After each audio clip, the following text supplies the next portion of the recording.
আর আমার সাথে লেগেছে আমি চাপ করবো, আমি কিন্তু চাপ করতে পারি না গো। আমি এই ফার্স্ট টাইম চাপ করেছি।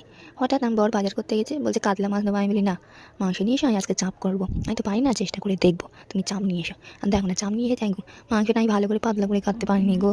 মোটা রান্না করার পরে দেখলাম মোটা মোটা হয়ে গিয়েছে, ভালো করে সিদ্ধ হয়নি। বর বলে ঠিক আছে, ভালো হয়েছে। বাবা বর বলেছে মানে ভালো হয়েছে, তাইলে আমার রান্নাটাও ভালো হয়েছে। আমি শুনে কি আনন্দ যে পেয়েছি কি বলবো। তারপরে ওকে কী কী দিয়েছি দেখো। আমি প্রথমে টক দই দিয়েছিলাম গো, তারপরে তারপর কী দিয়েছিলাম জানো, আদা রসুন পেস্ট করে রেখে দিয়েছিলাম, সেটাও দিয়ে দিচ্ছি। তারপর তোমার ওই পেঁয়াজ, কাঁচা লঙ্কা পেস্ট। আর বরের বলেছিলাম, বলি তুমি পোস্ত আনবে, কাজু বাদাম আনবে, আর কাঁচা মগজ আনবে।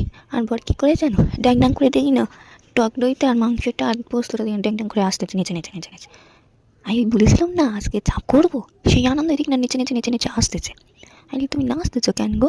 বলে তুমি বললে না চাপ করো। আমি কিন্তু আমি তো প্রথম টাইমে একটা চাপ করতেছি, ভালো খেতে পারবে তো, যা হবে তাই খাবো এরকম বলতেছে। ও তো শুধু গিলুনের বেলা আছে, গত নাড়ার বেলা নেই, গিলুনের বেলা আছে। তাই যা কাজ করাই না, অনেক কষ্টে আমি কাজ করাই, করতে চাই না, ঝগড়া করে করে কাজ করাতে হয়। আর আমি বাদ দাও, অনেক কথা বলেছি।